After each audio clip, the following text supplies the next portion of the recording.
بسم اللہ الرحمن الرحیم۔ السلام علیکم۔ آج ہم پڑھیں گے سورہ ہود رکوع نمبر 5۔ اور عاد کی طرف ہم نے ان کے بھائی ہود کو بھیجا۔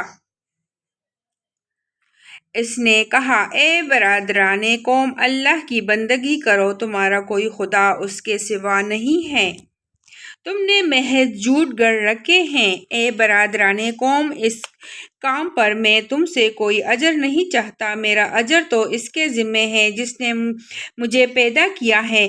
کیا تم عقل سے ذرا کام نہیں لیتے؟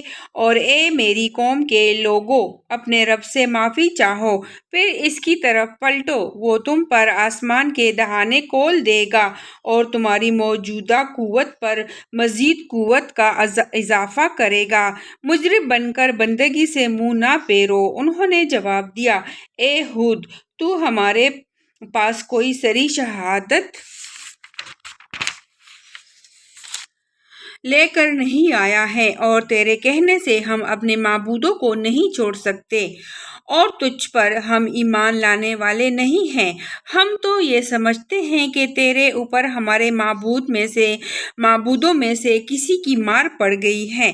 ہود نے کہا، میں اللہ کی شہادت پیش کرتا ہوں اور تم گواہ رہو کہ یہ جو اللہ کے سوا دوسروں کو تم نے خدائی میں شریک ٹھہرا رکھا ہے، اس سے میں بیزار ہوں۔ تم سب کے سب مل کر میرے خلاف اپنی کرنی میں کسر نہ اٹھا رکھو اور مجھے ذرا مہلت نہ دو۔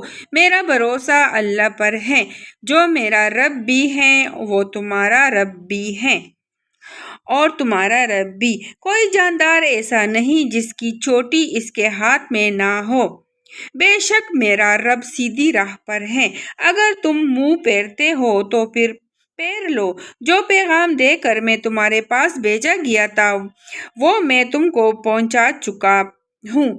اب میرا رب تمہاری جگہ دوسری قوم کو اٹھائے گا اور تم اس کا کچھ نہ بگاڑ سکو گے۔ یقیناً میرا رب ہر چیز پر نگراں ہے۔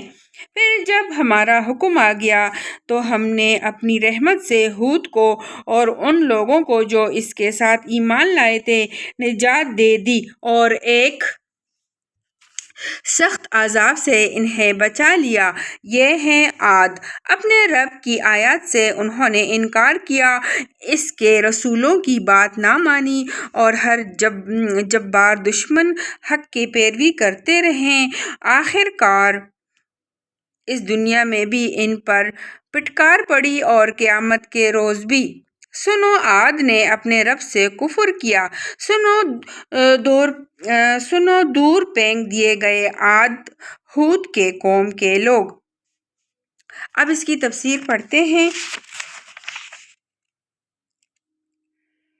یعنی جس طرح نوح اور ان کے ساتھیوں ہی کا آخر کار بولا بال ہوا، اسی طرح تمہارا اور تمہارے ساتھیوں کا بھی ہوگا۔